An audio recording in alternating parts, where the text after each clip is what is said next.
Serial artist మన తిరుపతి దొరయ్య గారు మనతో ఉన్నారు. సినిమాలు 100 సినిమాలు దాటిపోయినాయి, చిన్న పాత్రల నుంచి పెద్ద పాత్రల వరకు. తిరుపతి దొరయ్య, మీ పేరు వచ్చేసి రామిశెట్టి దొరస్వామి. కానీ తిరుపతి దొరయ్యగా ఎలా మారింది? కోడి రామకృష్ణ గారు వాళ్ళ చిత్రాలు చేసేటప్పుడు నా నేటివ్ ప్లేస్ తిరుపతి. టైటిల్ కూడా వాళ్ళు ఏం చేశారు, తిరుపతి దొరయ్యగా మార్చేశారు.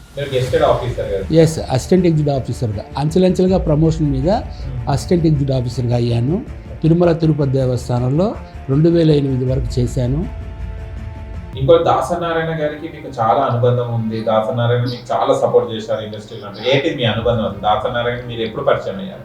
ఒసే రామలమ్మ కూడా చేశారు. అది సూపర్ డూపర్, ఇంకెక్కడికో వెళ్ళి. ఆ తర్వాత సమ్మక్క, సారక్క, అడవి చుక్క, రౌడీ దర్బార్.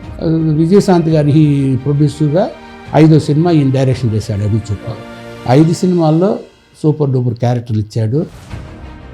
మిగతా అవుట్ సైడ్ సీరియల్స్ 9, 11 అది 12 అయినా కూడా కంటిన్యూ అవుతూ ఉంటుంది. మిగతా సీరియల్స్ అది వచ్చి జెమినీ కాబట్టి. ఈటీవీలో మాత్రం ఒకవేళ హాఫ్ అన్ అవర్ లేట్ అయినా రిక్వెస్ట్ చేస్తారు. లేదు 12 వరకు ఉంది అనుకోండి, ఆ పేమెంట్లో హాఫ్ పేమెంట్ ఇస్తారు. బయట వాళ్ళు ఎవరు, ఈటీవీ ఇస్తుంది. అవును, అంటే బ్లాక్ బస్టర్స్ ఇచ్చారు ఇండస్ట్రీకి. ఎలా వర్క్ చేసేవారు, ఎలా ఉండేది దాసనారాయణ? ఎవరిని కూడా మట్టిలో మాణిక్యాలు అంటారు కదా, మట్టిని మాణిక్యం చేసే దాంట్లో కోడి రామకృష్ణ గారు, దాసనారాయణ. అప్పుడు నేను సినిమాలు చేయను కదా, సినిమాలు లేకుండా సీరియలే ఉంటే ఆ సీరియల్ వరకే చేసుకుని ఇచ్చేవాడిని. నాకు ఈటీవీ సీరియల్ పుట్టినప్పటి నుంచే 4-5 క్యారెక్టర్లు ఇచ్చారు. అంతరంగాల్లో 4-5 క్యారెక్టర్లు తిరుమలలో. మేము వర్క్ చేసేటప్పుడు అద్భుతాలు జరిగాయి. రూమ్ నుంచి బయలుదేరుతుంటే గంట ఓని మోగుతాం. తాళాలు వేసినాం కానీ సార్ లోపల అందరూ ఎవరు లేరు, గంట మోగుతాం. ప్రసాదాలు కండికి అద్దుకొని తినబోయేలాగా కళ్ళు తెరిచేస్తే కళ్ళు వచ్చింది. మనం పోయి ఆఫీస్లో దిగిన ఫోటోలు నేను ఏజ్ కాదు. అది కాకుండా ఒక గెస్టెడ్ ఆఫీసర్గా పనిచేసి మన కళాకారులు ఇస్తే ప్రోత్సహిస్తే చేస్తాము, లేదు ఫోటోలు ఇవ్వండి మేము చూస్తాము వెళ్తాము అని చెప్పి ఇవ్వలేదనుకో కొంచెం ఫీల్ అవుతాం. ఎస్, దాంట్లో డాక్టర్ లేదా ఫాదర్ క్యారెక్టర్, నవరసాలు పోషించే క్యారెక్టర్, దాంట్లో మంచి పేరు వచ్చింది. హాయ్, హలో, నమస్తే, వెల్కమ్ టు అవర్ ఛానల్. నేను మీ యాంకర్ అహ్మద్. ఈ రోజు మనతోని స్పెషల్ గెస్ట్ అండి, ఆ గెస్ట్ కాదు, మూవీ అండ్ సీరియల్ ఆర్టిస్ట్ మన తిరుపతి దొరయ్య గారు మనతో ఉన్నారు. ఎన్నో మూవీస్ అండ్ సీరియల్స్ చేయడం జరిగింది. అండ్ తను ఒక గవర్నమెంట్ ఎంప్లాయ్. తను ఒకటి టీటీడీలో జాబ్ చేసేవారు. అక్కడి నుంచి వెళ్ళి మనం ఫిలిం ఇండస్ట్రీకి ఎప్పుడు వచ్చారు అండ్ ఫిలిం ఇండస్ట్రీ ఎలా ఉందో తన మాటలు అడిగే ప్రయత్నిద్దాం. నమస్తే సార్. నమస్తే అహ్మద్ గారు, ఎలా ఉన్నారు? ఫైన్. ఓకే, చాలా ఆనందంగా ఉందండి. సంతోషం, మిమ్మల్ని కలవడం కూడా చాలా సంతోషంగా ఉంది. తిరుపతి దొరయ్య, అసలు మీ పేరు వచ్చేసి రామిశెట్టి దొరస్వామి. కానీ తిరుపతి దొరయ్యగా ఎలా మారింది పేరు? ఆ రోజుల్లో దర్శకులు రేలంగి నరసింహారావు గారు, దాసనారాయణరావు గారు, కోడి రామకృష్ణ గారు వాళ్ళ చిత్రాలు చేసేటప్పుడు నా నేటివ్ ప్లేస్ తిరుపతి. దొరస్వామి అనే పేరుని కట్ చేసి దొరయ్య అని పిలిచేవాళ్ళు. సో టైటిల్ కూడా వాళ్ళు ఏం చేశారు, తిరుపతి దొరయ్యగా మార్చేశారు. ప్రతి సినిమాకి, ప్రతి సీరియల్కి తిరుపతి దొరయ్య అక్కడి నుంచే కంటిన్యూ అయ్యింది. సో అందువల్ల చాలామంది తమిళియన్స్ అనుకుంటారు. ఐఎమ్ నాట్ తమిళియన్ కాదు. కట్ చేసి దొరస్వామి అనే నేముని దొరయ్యగా మార్చి, తిరుపతి నేటివ్ ప్లేస్ కాబట్టి తిరుపతి దొరయ్యగా మార్చి టైటిల్ని తిరుపతి దొరయ్యగా వేశారు. అది నా పేరు ఒరిజినల్గా Ramisetti Doraswamy. Yes, assistant executive ఆఫీసర్గా అంచెలంచెలుగా ప్రమోషన్ మీద అసిస్టెంట్ ఎగ్జిక్యూటివ్ ఆఫీసర్గా అయ్యాను. తిరుమల తిరుపతి దేవస్థానంలో 2008 వరకు చేశాను. 2008లో రిటైర్డ్ అయ్యాను. 2000లో 38 సంవత్సరాలు సర్వీస్ చేశాను. సర్వీస్లో అండ్ ఆల్సో ఒక ఎంప్లాయీస్ యూనియన్ చైర్మన్గా కూడా చాలామందికి మా దేవస్థాన ఉద్యోగస్తులకి ఎన్నో సహాయ సహకారాలు అందించినాను. అట్లే ఎంప్లాయీస్ పిలిగ్రిమ్ సర్వీస్ ఆర్గనైజేషన్ ఒకటి పెట్టి పిలిగ్రిమ్స్ కూడా సేవలు, వాళ్ళకి కావాల్సిన సదుపాయాలు అన్నీ చేశాను. అంటే మీరు అక్కడ గెస్టెడ్ ఆఫీసర్గా ఉండే. ఇంకో విషయం ఏంటంటే అక్కడ తిరుపతి దేవస్థానానికి రావాలంటే కంపల్సరీ మీకు కాల్ చేయాల్సిందే కదా మన సెలబ్రిటీ. ఆ రోజుల్లో నేను ఎంప్లాయీస్ యూనియన్ చైర్మన్గా ఉన్న రోజులలో మన దేవస్థానం సంబంధించిన ఉద్యోగస్తులైతే సినిమాకి సంబంధించిన దర్శకులు, ఆర్టిస్టులు, టెక్నీషియన్స్ ఎవరు వచ్చినా, నా బంధువులు వచ్చినా నా దగ్గరికే వస్తారు. ఎందుకంటే ప్రతి ఒక్కరికి కూడా దర్శనాల విషయాల్లో, అకామిడేషన్ విషయాల్లో అందరికీ సహాయ సహకారాలు అందించాను. ఓకే. ఇంకో దాసనారాయణ గారికి మీకు చాలా అనుబంధం ఉంది. దాసనారాయణ మీకు చాలా సపోర్ట్ చేశారు ఇండస్ట్రీలో. అంటే ఏంటి మీ అనుబంధం? అది దాసనారాయణ మీరు ఎప్పుడు పరిచయం అయ్యారు? దాసనారాయణ గారిది నాకు మొదట్లో తిరుపతిలో షూటింగ్, ఓకే. ఒరే రిక్షా. అంతకుముందు రేలంగి నరసింహారావు సినిమాల్లో ఆయన నటించాడు. ఒక సంసారాల మెకానిక్ అనే సినిమాలో నటించాడు. ఓకే. అప్పుడు రేలంగి నరసింహారావు గారు తీసుకెళ్ళి తిరుపతి దొరయ్య గారు చాలా మంచి ఆర్టిస్ట్ అండి అనేసి పరిచయం చేస్తే, ఆయన్ని కలిసి నమస్కారం పెట్టి చెప్తే, సరే నా సినిమాలో నువ్వు చేతులే కానీ నేను చెప్తాలే అని చెప్పి ఫస్ట్ పరిచయం అదే ఆయనతో. ఆ తర్వాత నా అదృష్టవశాత్తు షూటింగు ఫస్ట్ సినిమా అంటే గ్యాప్ ఇచ్చి ఫస్ట్ సినిమా తర్వాత దాసనారాయణ గారు ఒరే రిక్షా తిరుపతిలో షూటింగ్ స్టార్ట్ చేశారు. అందులో ఒక పార్టీ ప్రెసిడెంట్ క్యారెక్టర్కి నాలాంటి పర్సనాలిటీ ఉంటే క్యారెక్టర్ కావాల్సి వచ్చింది. పర్సనాలిటీ నాలాంటి వాడు కావాల్సి వచ్చింది. సరే, అప్పుడు చాలామంది నాలాంటి పర్సనాలిటీ సీనియర్ని ట్రై చేశారు. సో వాళ్ళు అందుబాటులో లేరో ఏమో, ఫోన్ కనెక్షన్లో రాలేదు వాళ్ళు. ఆ తర్వాత ఏం చేసినారు, కో డైరెక్టర్లు రవి గారు, ఎమ్మినేని ప్రభాకర్ గారు ఉన్నారు గురుగారి దగ్గర, దాసనారాయణ దగ్గర. వాళ్ళు ఏం చేశారు, సార్ గురువు గారు చెప్పారు, ఈ విధంగా తిరుపతి దొరయ్య గారు ఉన్నారు, ఆయన స్టేజ్ ఆర్టిస్టు, ఇంతకుముందు సినిమాలు చేశారు. అవునయ్యా, రేలంగి నరసింహారావు గారు ఇది పరిచయం చేసి అతనే కదా అన్నాడు. అవును సార్, అతనే రేలంగి నరసింహారావు సినిమాలు చేస్తుంటాడు. తిరుపతిలో ఏ సినిమాలు వచ్చినా ఆయన క్యారెక్టర్ కంపల్సరీగా మంచి గుర్తింపుడే క్యారెక్టర్ ఇస్తారు, అతనికి మంచి ఆర్టిస్ట్ ఇస్తారని వాళ్ళు చెప్తే, సరే అర్జెంటుగా పిలిపించు మాట్లాడాలి అతనితో అని అన్నాడు. సరే, అప్పుడు ల్యాండ్ ఫోన్ ఉండేది ఇంట్లో. సరే ల్యాండ్ ఫోన్, నేను అదృష్టవశాత్తు ఆ రోజు డ్యూటీ వచ్చి ఇంట్లో రెస్ట్ తీసుకుంటున్నా, ఫోన్ వచ్చింది. ఎవరితో బా ఫోన్ అంటే, ఫోన్ తీసుకుని అడిగాను, ఎవరండి అంటే, దొరయ్య గారు నేను కో డైరెక్టర్ రవి గారిని మాట్లాడుతున్నాను, గురుగారు ఊరస్ హోటల్లో ఉన్నారు. గురువుగారు ఎవరైనా? దాసనారాయణరావు గారు అన్నాడు. ఓకే ఓకే చెప్పండి రవి గారు, అర్జెంటుగా నువ్వు ఊరస్ హోటల్ షూట్లో పనినోట్లో ఉన్నాడు, షూట్ నెంబర్ 12లో మీరు వచ్చేసేయండి, కలవాలా అని అన్నాడు. ఏంది చెప్తాను రా అన్నాడు. సరే వెళ్ళాను. వెళ్ళేసి బయట రవి, ఎమ్మినేని ప్రభాకర్ కో డైరెక్టర్లు ఉంటే, సార్ వచ్చేసాను, ఏంటి సార్ అన్నాడు. ఏమయ్యా ఇది చెప్పలా, క్యారెక్టర్ని కూడా చెప్పలా, గురుగారు పిలుస్తున్నారు వెళ్ళాను. మన గురువుగారు రేలంగి నరసింహారావు పరిచయం చేసిందే కదా, ఎందుకు రమ్మంటారు అబ్బాయి ఏమనేసి లోపలికి వెళ్ళాను. లోపలికి వెళ్ళి నమస్కారం పెట్టి పాద నమస్కారం చేసుకొని నిలబడుకున్నాను. ఆయన మేనరిజం పై నుంచి కిందకి ఇట్లే పెట్టి చూస్తూ వచ్చాను. ఆయన మేనరిజం చూసి కొంతసేపు చూసి వెళ్ళిపోయా అన్నాడు. సరే బయటకు వచ్చేసాడు. వచ్చేసిన తర్వాత రవి గారిని పిలిచాడు, కో డైరెక్టర్ని. ఇమీడియట్గా నాదేళ్ల భాస్కర్ రావు టైప్లో ఆయన కాస్ట్యూమ్స్, ఆ జుబ్బా, ఆ కీపాస్ పంచ, ఆ పండువ వేసి, ఆ హెయిర్ స్టైల్ మార్చి, నామం ఇది చేసి తెలుపు చేసి అదే టైప్లో తీసుకొని రండి ఇతని అన్నాడు. సరే వెళ్ళారు. సార్ రవి దొరయ్య గారు అంటే అన్నాడు. ఎక్కడికి సార్ అన్న? ఇమీడియట్గా మేకప్ చేసుకోవాలన్నాడు.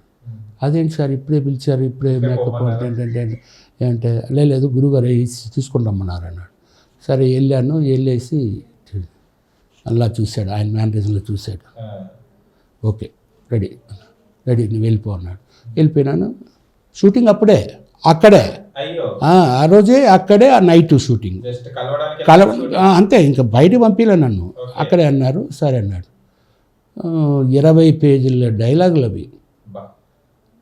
అదే ఊర్వశి హోటల్లో పెద్ద హాల్ కింద కూర్చొని పార్టీ ప్రెసిడెంటు, అక్కడ ఉండే జనరల్ సెక్రటరీ ఎవరు, మన నారాయణమూర్తి గారు హీరో, ఆయన, రఘునాథ్ రెడ్డి, వీళ్ళంతా కళ్యాణ్, వీళ్ళంతా పెద్ద పెద్ద ఆర్టిస్టులు, ముక్క నరసింహారావు చనిపోయాడులే, వీళ్ళంతా కూర్చొని వాళ్ళకు చెప్తానన్నమాట, మన పార్టీలో ఇలా ఉండాలి, మీరు ఇదా చేయాలి, అది చేయాలని ఒక 20 పేజెస్ డైలాగ్స్ ఇచ్చారు. నేను రవిని అడిగిన, ఏమయ్యా 20 పేజీల డైలాగ్, నేను సడన్గా గురువుగారు అంటేనే భయం వస్తుంది. ఫస్ట్ టైము పెద్ద పెద్ద హీరోలతో చేసిన ఆయనతో చేయాలంటే నీకెందుకు ఒక 7-8 పేజీలు ప్రిపేర్ అయిపో, తర్వాత పైన కెమెరా పెడదాము, క్లోజ్ షాట్లు నువ్వు చెప్పేస్తావు, క్లోజ్ షాట్లో చేసుకోవచ్చు అని అన్నాడు. సరే ఆ విధంగా 7-8 పేజీలు ప్రిపేర్ అయిపోయినా తర్వాత తిప్పి పెట్టుకున్న పేజీలని పెట్టుకొని కింద చూస్తూ టర్న్ చేస్తూ చూస్తూ అది చేస్తూ ఆ మిగతా పేజీలు చెప్పేసాను. పైన కెమెరా అంత మిద్ది మీద దీని మీద అట్లా చేసి అది కంప్లీట్ అయింది. కంప్లీట్ అయిన తర్వాత క్లోజ్లో ఏముంది 4 లైన్లు 6 లైన్లు ఉంటాయి, అవి చెప్పేసాం.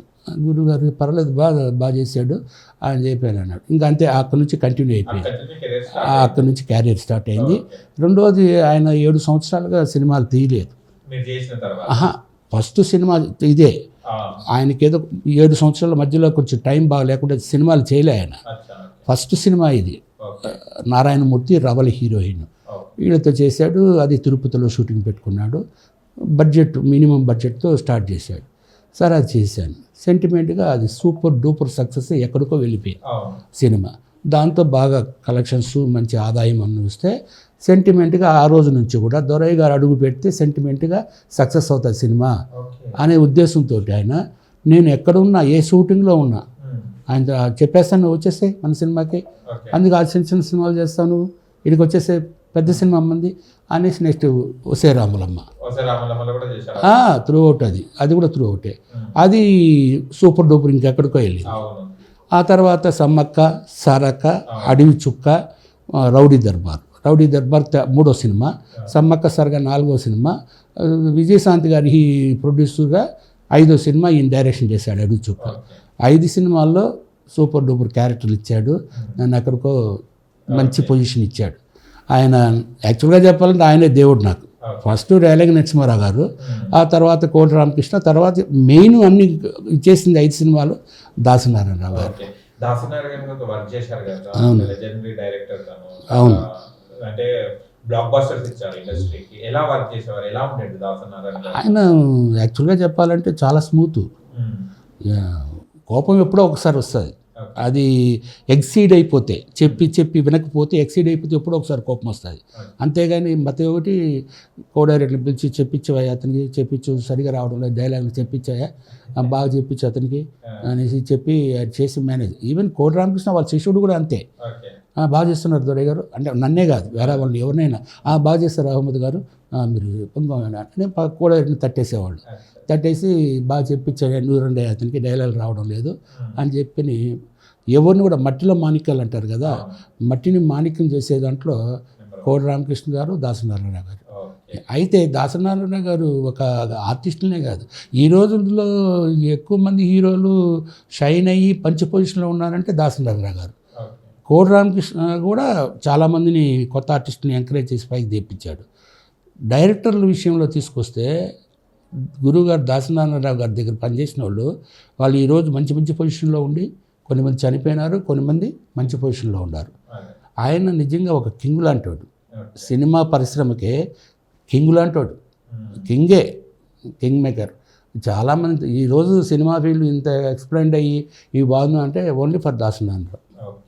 ఆయన డెవలప్ చేసినట్టు ఎవరు చేయలేదు.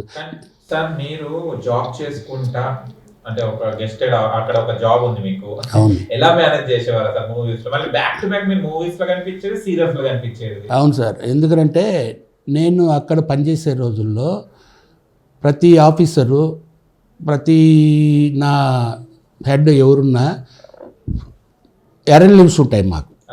ఎరన్ లీవ్లు సంవత్సరానికి 12 రోజులు అట్లుంటుంది. అదే సిఎల్ ఉంటాయి, క్యాజువల్ లీవ్స్ అది ఉంటాయి. తర్వాత ఈ లీవులు మాకు ఆఫ్లు ఉంటాయి, వీక్లీ ఆఫ్ అని అలా ఉంటాయి. ఇవన్నీ కూడా మేనేజ్ చేసి ఒకవేళ పొరపాటుగా ఎక్కువ వస్తే దానికి ఎరన్ లీవ్ పెట్టుకునేది. సిఎల్ మామూలుగా ఆఫ్లతో మేనేజ్ చేసేవాళ్ళం. బయట వచ్చి హైదరాబాద్లో చేయాలంటే ఇంకా ఎక్కువ డేస్ కావాలంటే అప్పుడు ఎరన్ లీవ్, దానికి మాకు శాలరీ ఇచ్చేస్తారు. ఎరన్ లీవ్ మా దగ్గర ఎన్ని రోజులు ఉందో అన్ని రోజులకు శాలరీ ఇచ్చేస్తారు. బట్ దాన్ని కూడా అమ్ముకొని ఈ లీవులు పెడితే మనకు రావు. ఇప్పుడు 100 రోజులు ఉందనుకోండి, ఒక 20 రోజులు దీనికి పోతే 20 రోజులు శాలరీ మనకు పోయినట్టే. అదే ఆ విధంగా నేను మేనేజ్ చేసుకుంటూ, నాకు మన దేవస్థానంలో నా పై ఆఫీసర్లు కూడా నాకు బాగా కోఆపరేట్ చేసి, ఈవో ఎగ్జిక్యూటివ్ ఆఫీసర్స్ కూడా ఉన్న ఆఫీసర్స్ కూడా వెళ్ళండి దొరయ్య గారు మంచి ఆర్టిస్టు వెళ్ళి చేసుకొని పర్మిషన్, నాకు ఈ పర్మిషన్ ఈవో పర్మిషన్ ఇచ్చినాడు. ఆర్డర్స్ కూడా మన దగ్గర ఉంది, అది చేసుకోవచ్చు. సినిమాలు serials Vikas is a dramatic artist కాబట్టి, డ్రామాల్లో రేడియో ఆర్టిస్టు కాబట్టి ఇతనని చెప్పి ఆల్రెడీ మనకు ఆర్డర్స్ తీసుకుని దానిపైనే మనం ప్రొసీడ్ అయినాం. ఓకే, అంటే మూవీస్ చేసుకుంటాం. మూవీస్ అంటే అంటే మనం ఎన్ని డేస్ అని మనం ప్రాజెక్ట్ చెప్పుకుంటాం అయిపోతుంది, కానీ సీరియల్ అనేది లెంత్ ఉంటుంది. కానీ అప్పుడు ఎలా మీరు మేనేజ్ చేశారు? అప్పుడు నేను సినిమాలు చేయను కదా, సినిమాలు లేకుండా సీరియలే ఉంటే ఆ సీరియల్ వరకే చేసుకుని వచ్చేవాడిని. నాకు ఈటీవీలో మెయిన్ కేవీఎస్ఆర్కే ప్రసాద్ గారు అని ఉన్నారు. ఆయన ఫస్ట్ ఈటీవీ సీరియల్ పుట్టినప్పటి నుంచే స్టార్ట్ చేసినప్పటి నుంచే అంతరంగాల్లో నా టాలెంట్ చూసేదానికి ఒక 4-5 క్యారెక్టర్లు ఇచ్చారు. 4-5 క్యారెక్టర్లు ఇచ్చారు అంతరంగాల్లో. 4-5 క్యారెక్టర్లు చేశాను, అవి చూశారు. దాని తర్వాత స్నేహ అనే ఒక క్యారెక్టర్ సెకండ్ సీరియల్, దాంట్లో బిట్ స్టోరీస్, ఒక 2 ఎపిసోడ్లకి ఒక స్టోరీ అయిపోతుంది, 3 ఎపిసోడ్లకి ఒక స్టోరీ అయిపోతుంది, ఒకటి అయితే ఒక స్టోరీ ఇది అయిపోతుంది. దాంట్లో అదేవిధంగా 4-5 క్యారెక్టర్లు ఇచ్చారు, అవి చేశాను. అప్పుడు వాళ్ళు కాన్ఫిడెంట్ వచ్చి దొరై గారు మంచి సీనియర్ ఆర్టిస్టు బాగా చేస్తాడని ఆ తర్వాత ప్రియాంక ఇచ్చారు. ప్రియాంకలో 6.5 సంవత్సరం చేశాను, 6.5 years చేశాను. అది నెలకి అప్పుడే నాకు ఎర్ర లీవ్స్ ఎక్కువైనాయి. అప్పుడు సినిమాలు ఏం చేయలేదు, ఓన్లీ సీరియల్సే చేసుకుంటూ వచ్చినాక అది 6.5 సంవత్సరం చేశాను. అందులో నెలకి 5 రోజులు 6 రోజులు షూటింగ్ కంపల్సరీ ఉండేది, ఎందుకంటే మెయిన్ క్యారెక్టర్. అది తర్వాత అట్లా చేసుకుంటూ లాస్ట్ 6.5 సంవత్సరం దాకా సీరియల్ చాలా ఫేమస్ అయింది. ప్రియాంకలో రాయనం క్యారెక్టర్, అంటే ప్రియాంక వచ్చి నా సిస్టర్ కొడుకు ఇవ్వాలని ప్లాన్ చేస్తారు. సిస్టర్ కొడుకు ప్రేమిస్తాడు.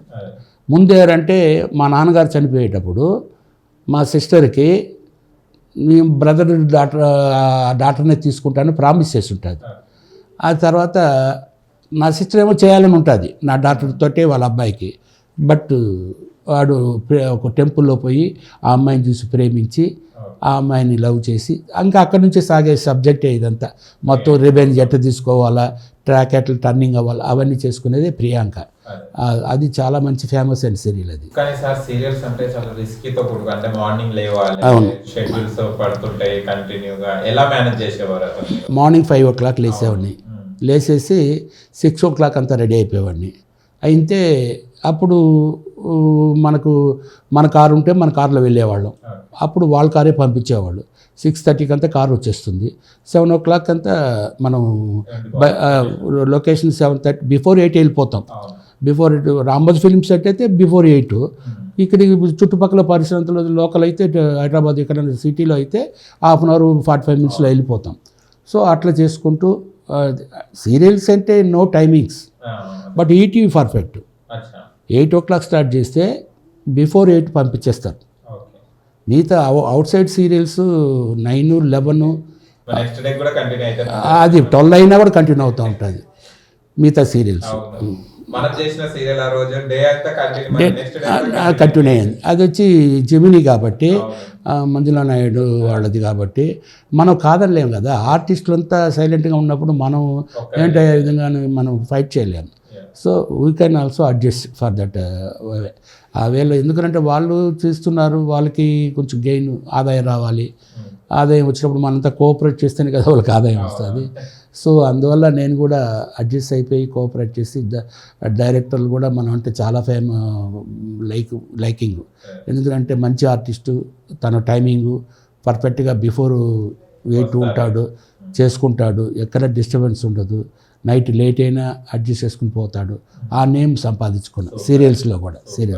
ఆయన అన్ని ఛానల్స్లో చేశారు, ఈటీవీ, జెమినీ, స్టార్ మాలో కూడా ఎన్నెన్నో జన్మల బంధం. ఎస్, దాంట్లో డాక్టర్ వేద ఫాదర్ క్యారెక్టర్ నవరసాలు పోషించే క్యారెక్టర్ అది. దాంట్లో మంచి పేరు వచ్చింది. అది ఫస్ట్ టైం నేను మా టీవీలో చేయడం, మా టీవీలో. దాంతోనే మంచి ఐ గెట్ గుడ్ నేమ్ దాంట్లో. ఎందుకంటే ప్రతి ఆ పాత్రలో నవరసాలు ఉన్నాయి. నీకు ఏ బిడ్డతో ఎలా ఉండాలి, ఎంత ఓదార్చి చెప్పాలి ఆ అమ్మాయి బాధల్ని, భార్యతో భయంగా ఉండాలి, వియంకుల వీళ్ళతో వాళ్ళతో కామెడీగా ఉండాలి. మళ్ళా అందులో డ్యాన్సులు ఉన్నాయి, కామెడీ ఉంటుంది. కామెడీ అన్నీ చేశాను, నవరసాలు చేసింది దాంట్లో. కానీ సార్ మీరు అంతరంగాలు స్టార్ట్ చేసినప్పుడు మీ కెరియర్ అండ్ ఇప్పుడున్న సీరియల్స్ కి డిఫరెన్స్ ఏం గమనించారు? డిఫరెంట్ అంటే సార్, టైం రాను మార్పులు వస్తుంటాయి. అప్పుడు అయితే పర్ఫెక్ట్ టైమింగ్స్ ఉండేది, అన్నీ ఉండేది. ఈటీవీలో ఇప్పుడు కూడా అదే మెయింటైన్ చేస్తున్నారు అనుకోండి. ఈటీవీలో మాత్రం ఒకవేళ హాఫ్ అన్ అవర్ లేట్ అయినా రిక్వెస్ట్ చేస్తారు. లేదు 12 వరకు ఉన్నింది అనుకోండి, ఆ పేమెంట్లో హాఫ్ పేమెంట్ ఇస్తారు. బయట వాళ్ళు ఎవరు, ఒక ఈటీవీ ఇస్తుంది. 8 o'clock తర్వాత ఒక హాఫ్ అన్ అవర్ రిక్వెస్ట్ చేస్తారు. ఓకే అంటే చేసుకుంటారు, వద్దంటే ప్యాకప్ చెప్పేస్తారు. 12 వరకు చేసుకుంటామంటే 12 వరకు అంటే 8 to 12 హాఫ్ పేమెంట్ ఇస్తారు. మనకు ఇచ్చే పేమెంట్ అందులో సగం ఇచ్చి మళ్ళీ ఇస్తారనమాట, ఎక్స్ట్రాగా ఇస్తారు. నాగాస్త్రం అట్లే చేశాను తలకొండలో. నైట్ అంటే జరిగేది. 12 o'clock ప్యాకప్ చెప్పేవాళ్ళు, కానీ పేమెంట్ మనకి ఇచ్చేది ప్లస్ హాఫ్ కలిపి చెక్ వచ్చేస్తుంది. ఇబ్బంది ఏం లేదండి. అది కానీ కొన్ని సీరియల్స్ ఈ మధ్యన చాలా వస్తున్న ఆఫర్స్ కూడా మీరు రిజెక్ట్ చేస్తున్నారు, వద్దంటున్నారు. దేనికి సార్? లేదు, ఎందుకంటే నాకు హెల్త్ పరంగా కొంచెం కాళ్ళు బాగాలేదు. అది బ్లడ్ సర్క్యులేషన్ లేకుండా మొద్దుబారిపోతుంది. సో అది కాకుండా సమ్మర్ ఇది ఇప్పుడు ట్రీట్మెంట్ తీసుకుంటున్నాను, బాగా అయిపోతుంది. అయిన తర్వాత మళ్ళీ ఎంటర్ అవుతాను. ఇప్పుడు నేను యాక్చువల్గా 4 సీరియల్స్ క్యాన్సిల్ చేసుకున్నా. డైరెక్టర్లు, ప్రొడక్షన్ మేనేజర్లు అడిగారు, లేదు సార్ ఇప్పుడు కొంచెం సమ్మర్ కదా అయిపోయి తర్వాత చేసుకుందాము అని చెప్పాను. అది పరిస్థితి. ఇంకో విషయం సార్, సినిమా ఫీల్డ్ పక్కన పెడితే మీ ఎక్స్పీరియన్స్ అంటే దాదాపు మనం దైవ దర్శనానికి వెళ్తున్నాం తిరుపతికి, చాలా మంది ఎక్కడెక్కడి నుంచో వస్తారు. కానీ మీ అదృష్టం ఏంటంటే డైలీ అక్కడనే ఉండేది మీరు అప్పట్లో. ఎలాంటి అక్కడ ఏమైనా అద్భుతాలు ఏమైనా చూడడం జరిగిందా సార్ దేవస్థానం? అద్భుతాలు జరిగాయి. మేము వర్క్ చేసేటప్పుడు అద్భుతాలు జరిగాయి తిరుమలలో ఆలయంలో. నేను యాక్చువల్గా చెప్పాలంటే అవుట్ ఆఫ్ 38 years సర్వీస్లో 20 years ఇన్ టెంపుల్లోనే పనిచేశాను. నేను సర్వీస్లో దేవుడి సేవలో ఎక్కువ టైమింగ్ చూడండి. నేను మాకుండేది 8 hours, రోజుకి 8 hours, 4 hours గ్యాప్ మళ్ళీ అవుతుంది. మా పేష్కార్ నాకంటే పెద్ద పేష్కార్, మేము టెంపుల్ సూపరింటెండెంట్గా ఉన్నప్పుడు, టెంపుల్ ఇన్స్పెక్టర్గా ఉన్నప్పుడు మాకు పేష్కార్ ఉంటాడు. ఆయన ఏం చెప్పేవాడు అంటే మనం ఎంత కష్టపడితే అంత ఆనందపడేవాళ్ళు వాళ్ళు. సో మనకేంటంటే దేవుడి సేవ చేయాలి, ఎంత చేస్తే అంత మనకు పుణ్యం అనేసి దేవుడి సేవ చేయాలని అనుకుంటాం. సో వాళ్ళు ఏం చెప్పేవాళ్ళు, మార్నింగ్ 8 గంటలకు వెళ్ళాము, 12 o'clock అయిపోవాలి. 12 o'clock అయిపోయినా హెవీ క్రౌడ్ ఉంది అనుకోండి, నా మీద వాళ్ళకి కొంచెం గుడ్ ఒపీనియన్, సర్వీస్ బాగా చేస్తాడు అతనైతే. దొరయ్య గారు ఉన్నాడా, 12 o'clock వెళ్ళిపోయాడా అని అడుగుతారు. లేదు ఉన్నారంటే, అయితే ఉండి ఇప్పుడు వచ్చిన ఇన్స్పెక్టర్ అతను ఇద్దరు కలిసి కొంచెం టెంపుల్లో జనాన్ని కొంచెం మూవ్ చేసి కేర్ఫుల్గా చూసుకోమని అని చెప్తాడు. అప్పుడు మనం పోతా ఉంటాం, సార్ పేష్కార్ చెప్పాడు మిమ్మల్ని కూడా ఉండమన్నారు. ఆయన చెప్తే కొందరు విసుగుపడతారు, అయిపోయింది కదా 12 o'clock మనం వెళ్ళిపోవచ్చు కదా అని విసుగుపడతారు. మనకు ఉద్దేశం ఏంటంటే అయ్యో దేవుడి సేవ కదా, ఏమో 1 గంట 2 గంటలు ఎక్కువ చేస్తే ఏమైపోతుంది, ఆయన బ్లెస్సింగ్స్ మనకు కావాలి కదా, ఆయన ముందే కదా మనం ఉంటాము అనేసి ఉండి సర్వీస్ చేసి సేవ ఎంతో చేశాను నేను. సో ఆ ఫలితమే ఈరోజు నన్ను ఆరోగ్యరీత్యా పొంచి పొజిషన్లో భగవంతుని ఆశీర్వాదంతో ఈరోజు బాగున్నాను, హ్యాపీగా. అది విషయం. ఇంకో విషయం, ఎవరికో తిరుపతిలో కళ్ళు వచ్చాయని విన్నాను, అది నిజమా సార్? అది నిజమే. ఎందుకంటే 2 ఇష్యూలు జరిగినాయి నాకు తెలిసి. ఒక ఇష్యూ ఏంటంటే మేము సుప్రభాతం అంటే రాత్రి 1 o'clock లేచి 2 o'clock అంతా 3 o'clock సుప్రభాతం స్టార్ట్ అవుతుంది. మేము 2 o'clock అంతా వచ్చి అయ్యవార్లు వాళ్ళు ఏం చేస్తారు, 7 బావులు నీళ్లు స్నానం చేసి వాళ్ళు అయ్యవార్లు దేవుడు తాకేవాళ్ళు, భగవంతుడిని టచ్ చేసేవాళ్ళు. పసుపు గుడ్డ 7 బావుల్లో స్నానం చేసి పచ్చగుడ్డలు వేసుకొని వాళ్ళు లోపలికి రావాలి. వాళ్ళు వచ్చారా లేదా చూసుకోవాలా. తర్వాత ఇది గొల్ల తాళాలు తెరవాల, వాళ్ళు వచ్చారా లేదా చూసుకోవాలి. ఇవన్నీ చూసుకొని సుప్రభాతం వేదపారాయణదారులను పిలవాలి. వాళ్ళని పిలుచుకొని అంతా వచ్చి మేమంతా రెడీ చేసి కరెక్ట్గా ఎగ్జాక్ట్లీ 3 o'clock స్టార్ట్ చేస్తాం. అప్పుడు ఏమైందంటే మేము 1 o'clock లేచినప్పుడు గుడి మన తాళాలంతా క్లోజ్ చేస్తారు, లోపల ఎవరు ఉండరు. బయట వచ్చి సెక్యూరిటీ ఉంటుంది తాళాలు వేసుకొని, అంత లోపల ఎవరు ఉండరు. లోపల ఎవరు ఉంటే మేము వచ్చే 2 గంటలకు ముందు బయలుదేరుతాము అనేసి బయలుదేరుతా ఉంటే రూమ్ నుంచి బయలుదేరుతా అంటే గంట ఓన్ మోగుతూ ఉంది. అదేంట్రా 3 గంటలు కదా సుప్రభాతము, నైవేద్యం 6 గంటలు కదా, దేవుడికి అన్నీ అయిపోయినాక సుప్రభాతము తోమాల సేవ అయినాక అర్చన అయినాక నైవేద్యం పెడతాం. ఆ నైవేద్యం కదా ప్రసాదాలు పెట్టినప్పుడు ఇప్పుడు ఎందుకు గంట కొడతాను అనేసి మాకు ఆశ్చర్యం వేసింది.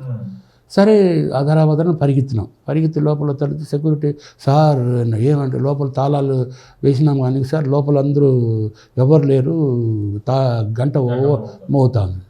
సరే కాబట్టి పరిగెత్తి చూసాం, గంట ఆగిపోయింది, అది ఎవరు లేరు చుట్టుపక్కల లేదు. అంటే మేము మీరు చెప్పి ఆగిపోయింది సార్, గంట ఆగిపోయింది, ఇంతవరకు కొట్టుకునిందని చెప్పానంటే అవునరా మేము కూడా విన్నాం, బయట మాకు ఆశ్చర్యం వచ్చి ముందుగా పరిగెత్తున్నామంటే 2 సార్లు చూసాము నిలిచిపోయింది. ఇప్పుడు ఆ లోపల పోయిస్తే ఒక్క మనిషి లేడు, గంట మాత్రం ఆగిపోయింది. అప్పుడు అదొకటి మహిమ, మేము మహిమ చెవులారా విన్నాం, అది గంట కొట్టుకునింది. ఆ తర్వాత రెండోది వచ్చి ఒక భక్తుడు ఏం చేశాడు, కళ్ళు లేవు, దేవుడి దగ్గర దర్శనానికి పోయినాడు. దర్శనానికి పోయి దర్శనం చేసుకుని మొక్కుని ఏం ప్రార్థన చేసుకుని వచ్చాడో బయటకు వచ్చాడు. ప్రసాదాలు ఇస్తారు బయట, అంటే బంగారు వగలు దాటి లెఫ్ట్ సైడ్ పోతే ప్రసాదాలు కౌంటర్స్ ఉంది, ప్రసాదాలు ఇచ్చాడు. ప్రసాదాలు కండికి అద్దుకొని తినబోయేలాగా కళ్ళు తెరిచి చూస్తే కళ్ళు వచ్చింది అతనికి. అయ్యో నా కళ్ళు వచ్చినాయి అని హ్యాపీగా సంతోషపడుతున్నాడు. అక్కడ ప్రసాదం ఇన్స్పెక్టర్లు వాళ్ళంతా ఏంటంటే నా కళ్ళు లేవు సార్, ప్రసాదం అద్దుకొని దేవుడిని లోపల ప్రార్థన చేసుకొచ్చాను, కళ్ళకి అద్దుకున్నాను, ప్రసాదం పచ్చుకొని తిని కళ్ళు తెచ్చేలా కళ్ళు వచ్చినాయి సార్, నాకు ఒకసారి మళ్ళీ నేను దర్శనానికి వెళ్ళి రావాలి సార్ దేవుడికి అని చెప్తే సరే తీసుకెళ్ళి మళ్ళీ దర్శనం చేసి పంపించిన. అదొకటి. ఈ 2 మేము వర్క్ చేసేటప్పుడు జరిగిన ఇష్యూస్, మేము కళ్ళారా చూసింది, వినబడింది, అది జరిగింది. అది మహిమలు జరిగినాయి అవి. అది దేవస్థానంలో ఆ 2 మహిమలు గుడిలో పనిచేసినప్పుడు జరిగినాయి అన్నమాట. అది super sir, nice experience and me job experience చాలా బాగా చెప్పారు. అండ్ ఇంకా మీరు మంచి మంచి సీరియల్స్ చేయాలి సార్. డెఫినెట్గా సినిమాలు యాక్చువల్గా అయితే 100 సినిమాలు దాటిపోయినాయి. చిన్న పాత్రల నుంచి పెద్ద పాత్రల వరకు అన్నీ దాసరి నారాయణరావుగా, కోట రామకృష్ణ, రేలంగి నరసింహారావు, ఈవీవి సత్యనారాయణ, కొరటాల శివ, బోయపాటి సీను, మారుతి గారు నాకు చాలా సినిమాలు ఇచ్చారు. డైరెక్టర్ మారుతి గారు, ఆయనది దగ్గర 10 సినిమాలు చేశాను. ఆయన సొంత బ్యానర్లో ఆయన చేసిన డైరెక్షన్, ఆయన కూడా నన్ను చాలా బాగా ప్రోత్సహించి ఎంకరేజ్ చేసి గుర్తింపు పాత్రలు ఏదున్నా 2 సీన్లు కానీ 3 సీన్లు కానీ కంటిన్యూటీ క్యారెక్టర్లు కానీ అట్లా ఇస్తూ నన్ను ప్రోత్సహించారు. ఆయన కూడా నాకు యాక్చువల్గా చెప్పాలంటే ఆయనకి నేను రుణపడి ఉన్నాను, మారుతి గారికి కూడా. సో అలా దర్శకులు చాలామంది, వేము అనేసి డైరెక్టర్ ఉన్నాడు, ఆయనది ఒక 3 సినిమాలు చేశాను. శ్రీనివాస్ గారని ఆయనది దొంగ పోలీస్ ఒకటి, ఆపరేషన్ 2019 ఒకటి, మిషన్ 2020 అని, ఆ సినిమాలంతా మంచి పాత్రలు చేశాను. ఇట్లా చాలా డైరెక్టర్లు వాళ్ళు పిలిస్తే పోతాను, నేను ఆఫీసులకి పోను, వాళ్ళు కాల్ చేసి పిలిచే డైరెక్టర్లతో చేస్తా. సర్కుల్ ఎవరైనా ఉంటే వాళ్ళతో చేస్తాను. మనం పోయి ఆఫీస్లో దిగి నా ఫోటోలు నేను ఏజ్ కాదు.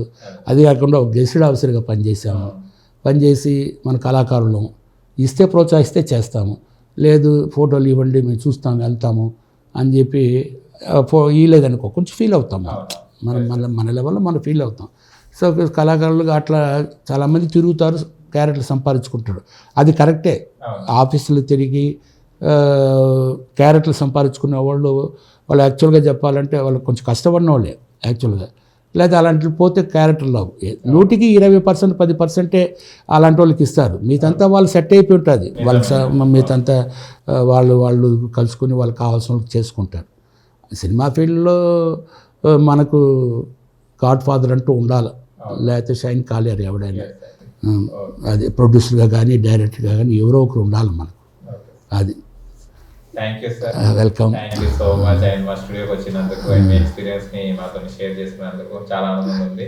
Thank you sir. ఓకే, మీరు కూడా నన్ను ఇన్వైట్ చేసి నా ఇంటర్వ్యూ తీసుకున్నందుకు మీకు మీ స్టూడియో వాళ్ళకి కృతజ్ఞుని.